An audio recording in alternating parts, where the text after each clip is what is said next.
This is the roots blower cover. It is one-time processing in the machining center.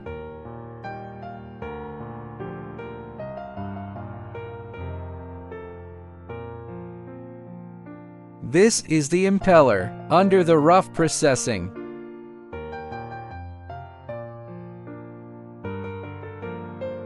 The whole processing is CNC.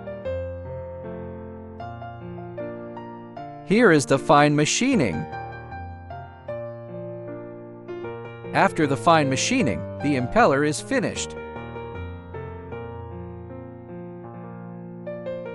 This process honing the outer diameter of the shaft.